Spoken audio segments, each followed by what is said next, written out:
Joining us right now to break it down is Brandon Arnold, Executive Vice President of the National Taxpayers Union. Have I too oversimplified this policy, or is this what it looks like? Basically, we, the good credit people, are subsidizing mortgage risks. And by the way, isn't that why we saw a whole bunch of financial disasters back at the end of the Bush administration? No, I think you hit the nail on the head here. And I think one thing that's important to point out here is that good credit scores are not synonymous with a great amount of wealth. You're talking about people that are oftentimes of modest means, average Americans, working class Americans that have just engaged in good financial behavior. They've paid their rent, their mortgage, their utilities, and so forth. They've managed their finances appropriately. They may not be wealthy, they may not be millionaires, but they've done the right thing, and they should not be punished for doing so. So how does this punishment manifest? These are going to be increased fees through what, the federal agency that monitors mortgages? How exactly does this work? Yeah, these will be increased fees that'll run, I believe, through the GSEs, Fannie Mae and Freddie Mac, and they could raise mortgages to the tune of about $40 a month, which is real money, especially when you look at that over the course of the entire year. You're talking about hundreds of dollars in additional penalties. Of course, this doesn't even include all of the many fees and expenses that you've probably experienced in your life buying a home. It's extraordinarily expensive. And right now we're facing a really tough time in the housing market. The Fed rate increases have driven up interest rates by several percentage points relative to a couple years ago. We're seeing tightened lending standards as a result of the failures of SVP and Signature banks. It's a tough time to be out there buying a house. So this is just another burden that people are going to be facing as they try to live the American dream, as you put it. Now, they claim that this is to encourage affordable housing, but affordable housing is often used as a euphemism for houses in either riskier investment neighborhoods for banks and mortgage lenders, or the individuals themselves are risky lenders, right? Or excuse me, lendees. They're more at risk because of their own poor credit habits, right? So quite possibly these mortgages will be bad investments and they'll go belly up. Yeah, and of course we know who the backstop is if they do go belly up. It's not private companies. It almost always ends up on the taxpayer, and that's what we saw, like you said, 15 years ago when we had a housing crisis, and that's what would happen once again. So hopefully it doesn't get to that point.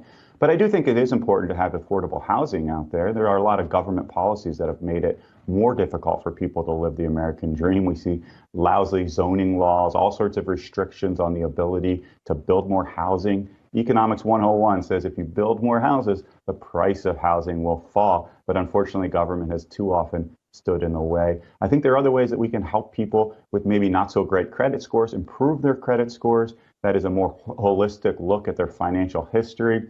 You know, even if they might not have credit cards or bank accounts because they are underbanked or unbanked Americans, you know, looking at things like their ability to pay their utility bills, their cell phone bills, and other things, incorporating all these things to make sure that people that are just getting a start or maybe come from less than ideal financial means can get credit scores that will encourage good financial behaviors. And then we want to reward those by making sure that they have access to lower interest rates and more favorable policies when they go to buy a house. And by the way, Mr. Arnold, this comes at a time when Americans' confidence in the economy is already at literally record lows. I saw a study out the other day, just yesterday, this hit actually, 69% of the public holds a negative view about the economy. That's a record. It's literally never been that bad. It's making the Jimmy Carter economy look like the good old days. This just further undermines that tearing down of people's confidence in our economy. Yeah, that's totally right. And I think so many people think that we're right on the verge of a recession. And I'm not going to disagree with that by any stretch of the imagination. Inflation has been persistently high, as we all know very, very well. And what's happened because inflation has been so high, people have taken out debt. And that's credit card debt right now is at an all-time high.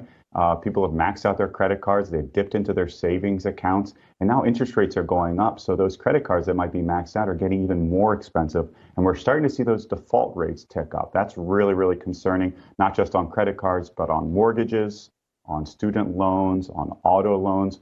All of those default rates appear to be going up. So people are going to find themselves just barely holding on, who are just barely holding on now. If they start missing those payments, they could be facing really, really tough times.